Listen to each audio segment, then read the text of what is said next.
उन गरीबों के यहाँ से कुछ नहीं मिलने वाला।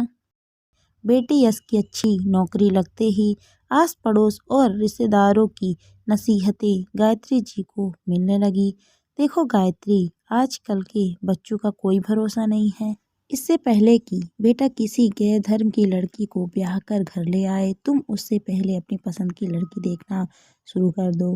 गायत्री जी ने इसी कश्मकश के बीच बिरादरी में रिश्ते तलाशने शुरू कर दिए, लेकिन उनकी एक शर्त थी कि लड़की पैसे वाले खानदान की ही होनी चाहिए। गायत्री जी की तलाश सफल हुई। किसी रिश्तेदार ने उन्हें मोहिनी का रिश्ता सुझाया। देख बेटा यश, मोहिनी बहुत सुंदर और पैसे वाले घर से है। इसके माता पिता शादी में दिल खोलकर खर्चा करेंगे। इकलौती बेटी जो है उनकी, तूने इंजीनियरिंग कर ली, एमबीए किया है, एक ऑफिस में 9 से 5 की नौकरी करता है। अगर तू यहाँ शादी कर लेता है तो तेरे ससुर अपना पैसा लगाकर नया बिजनेस खड़ा कर देंगे, नहीं तो अपने पापा की तरह सारी जिंदगी नौकरी ही करता रह जाएगा। तेरे पापा की सरकारी नौकरी थी, पर मजाल है कि 1 रुपए भी हेरा फेरी की हो।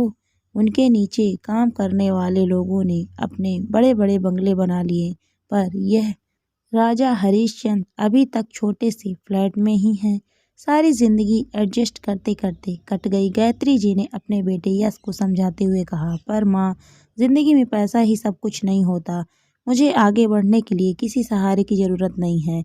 मुझे मेरी मेहनत और आप लोगों के आशीर्वाद पर पूरा भरोसा है। और वैसे भी माँ, मुझे शादी की कोई जल्दी नहीं है, अभी तो नौकरी लगी है। यश ने कहा, मैंने सोचा था बेटा बड़ा हो गया है, एमबीए करके बड़ा बिजनेस करेगा, घर में नौकर चाकर होंगे और मैं सुख भोगूंगी, पर यह तो अपने बाप की तरह खुददारी पर लगा हुआ है। गायत्री जी चिढ़ते हुए बोली, अरे गायत्री जी, पैसों के लिए बेटे का कहीं भी रिश्ता मत कीजिए। मेरी बहन शीला की ननद की बेटी जानवी कैसी रहेगी यश के लिए?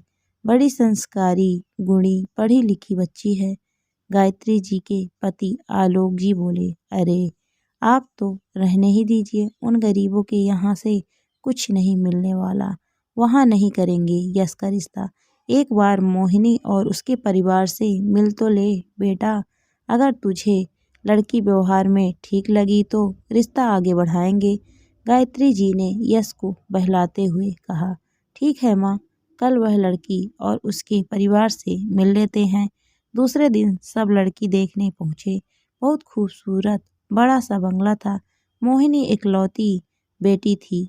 उसकी परवरिश ऐसी हुई थी कि शादी के बाद ससुराल वाले के संग उसका एडजस्ट करना मुश्किल था। इसीलिए मोहिनी के माता पिता अपनी बेटी के लिए ऐसे वर की तलाश में थे जो पढ़ा लिखा, खूबसूरत, उसी शहर का रहने वाला और सिर्फ उनका होकर रहे।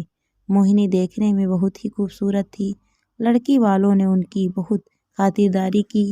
गायत्री जी की खुशी का तो कोई ठिकाना ही नहीं रहा। वह तो ढेर सारा दहेज, महंगे गिफ्ट के इंतजार में खो गई। पहली नज़र में ही यश को मोहिनी बहुत पसंद आती है। बेटा तुम क्या क्या शौक रखती हो? गायत्री जी ने मोहिनी से पूछा। मुझे मूवी देखने, शॉपिंग करने, आउटिंग करने का बहुत शौक है। मोहिनी बोली, अरे वाह, हमारे यश को भी मूवी देखना, नई नई जगह घूमना बहुत पसंद है। गायत्री जी बोली, कोर्ट मैरिज शादी होगी, पर हम अपनी बेटी को शादी में एक बंगला और कार गिफ्ट करेंगे, मोहिनी के पिता आदित्य जी ने कहा। गायत्री जी तो खुशी के मारे उड़ने लगी, पर नए घर की क्या जरूरत है, हमारे पास पहले से ही खुद का घर और गाड़ी है। यश आश्चर्य से बोला, हम जानते हैं आपका साधारण सा छोटा सा घर है, इस नए बंगले में केवल आप और मोहिनी रहेंगे। आप दोनों अपनी जिंदगी अपने हिसाब से जियो। हमारी बेटी आपके माता पिता के साथ एडजस्ट नहीं कर पाएगी। एक ही घर में रहने से जाहिर सी बात है, सास बहू की तो तू मैं तो होती ही रहेगी। हमारी बेटी को रोक टोक पसंद नहीं है, आजाद ख्यालों, खुले वातावरण में पली बड़ी है। उसे अपनी जिंदगी में किसी का हस्तक्षेप पसंद नहीं।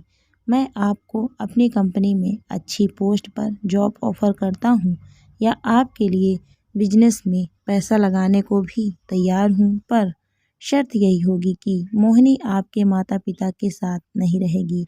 आदित्य जी बोले। जी मेरे पापा बिल्कुल सही कह रहे हैं। बिना किसी जवाबदारी, पाबंदी, रोक टोक के बड़े आराम से, शांति से रहेंगे हम उस बंगले में, मोहिनी बोली। गायत्री जी को लगा मानो उनके शरीर का खून किसी ने खींच लिया हो। तभी यश तुरंत खड़े होकर हाथ जोड़ते हुए बोला, अंकल जी, पैसों की लालच तो मुझे जिंदगी में कभी थी ही नहीं। मैं जो कुछ भी हासिल करूंगा अपने बलबूते पर। मैं शादी के लिए अपने माँ पापा को छोड़ दूं, ऐसा नालायक बेटा नहीं हूँ मैं। जीवन साथी का चुनाव जीवन का सबसे महत्वपूर्ण फैसला होता है। सिर्फ शौक या रुचियों का मेल खाना ही रिश्ते में साथ आने के लिए काफ़ी नहीं है। अपने माँ पापा का बुढ़ापे का इकलौता सहारा हूँ मैं। मेरे माँ पापा में ही मेरी ज़िंदगी है। उन्होंने मुझे काबिल बनाने के लिए कितने संघर्ष किए मैं ही जानता हूँ। आप लोगों की सोच पर मुझे शर्म आती है। ऐसी निम्न सोच रखने वाली लड़की से मैं हरगिज शादी नहीं कर सकता। माफ़ कीजिए, मैं आपकी बेटी से शादी नहीं कर सकता। अगर आप कहते कि आपकी बेटी आपके बुढ़ापे में आपका सहारा रहेगी, आप लोगों की उचित देखभाल करेगी, तो मैं खुशी खुशी आपकी यह शर्त मान लेता और इसमें बेटा बनकर सहयोग भी करता। मुझे तो रिश्तों के बीच रहना पसंद है, लेकिन आप लोगों को तो मेरे माता पिता से ही आपत्ति है। आप ही बताइए, जब माँ बाप अबोध बच्चे की कभी अनदेखी नहीं करते, तब बच्चे बड़े होकर अपने माँ बाप की अनदेखी कैसे करें। ऐसा बोलकर यश और उसके माता पिता वहाँ से चले जाते हैं। गायत्री जी आंख में आंसू लिए भगवान को धन्यवाद दे रही थी कि उन्होंने बेटे की बुद्धि को पैसों के लालच में भ्रष्ट नहीं होने दिया।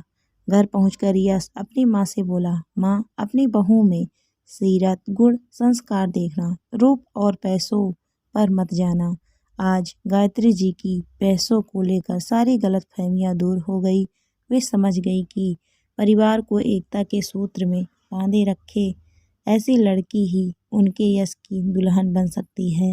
गायत्री जी अपने पति से माफ़ी मांगते हुए कहती हैं, आपकी ईमानदारी, संस्कारों का ही नतीजा था जो आज यश पैसों की चकाचौंध में नहीं आया।